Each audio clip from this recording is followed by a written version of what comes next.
ખેડી ગળતેશ્વર ખાતે મિસફાયરની એક ઘટના બની છે। થર્મલ પાવર સ્ટેશન પાસે આ બનાવ બન્યો છે। એડિશનલ ડીને શસ્ત્રપૂજન દરમિયાન ગોળી વાગી છે। અચાનક પિસ્તોલમાંથી ગોળી છૂટતા આ ઘટના બની। ડીએન પંચાલને કમરના ભાગે ગોળી વાગી છે, જેમાં ગોળી વાગતા તેઓને તાત્કાલિક હોસ્પિટલ ખાતે ખસેડવામાં આવ્યા છે। ગંભીર ઈજા ન હોવાથી હાલ તબિયત સુધારા પર છે।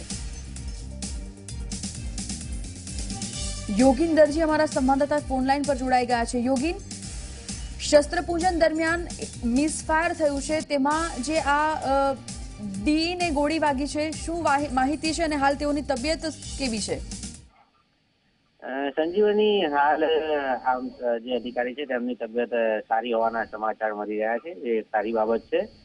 આજે દશેરાનો પર્વ હોવાથી થર્મલ પાવર સ્ટેશન ખાતે શસ્ત્રપૂજાનો કાર્યક્રમ રાખ્યો હતો।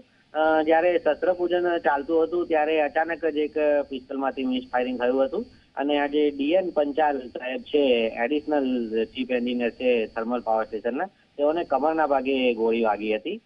તાત્કાલિક ઘટના બનતા જે અધિકારી છે તેઓને આણંદની ઝાયડસ હોસ્પિટલમાં સારવાર માટે ખસેડવામાં આવ્યા હતા, જ્યાં અત્યારે તેમની તબિયત સુધારા પર હોવાનું જાણવા મળી રહ્યું છે। બિલકુલ, માહિતી માટે આપનો આભાર યોગીન। તો ડીને મિસફાયર થતા ગોળી વાગી છે કમરના ભાગે, જો કે ગંભીર ઈજાના પહોંચતા હાલ તેઓની તબિયત સુધારા પર છે।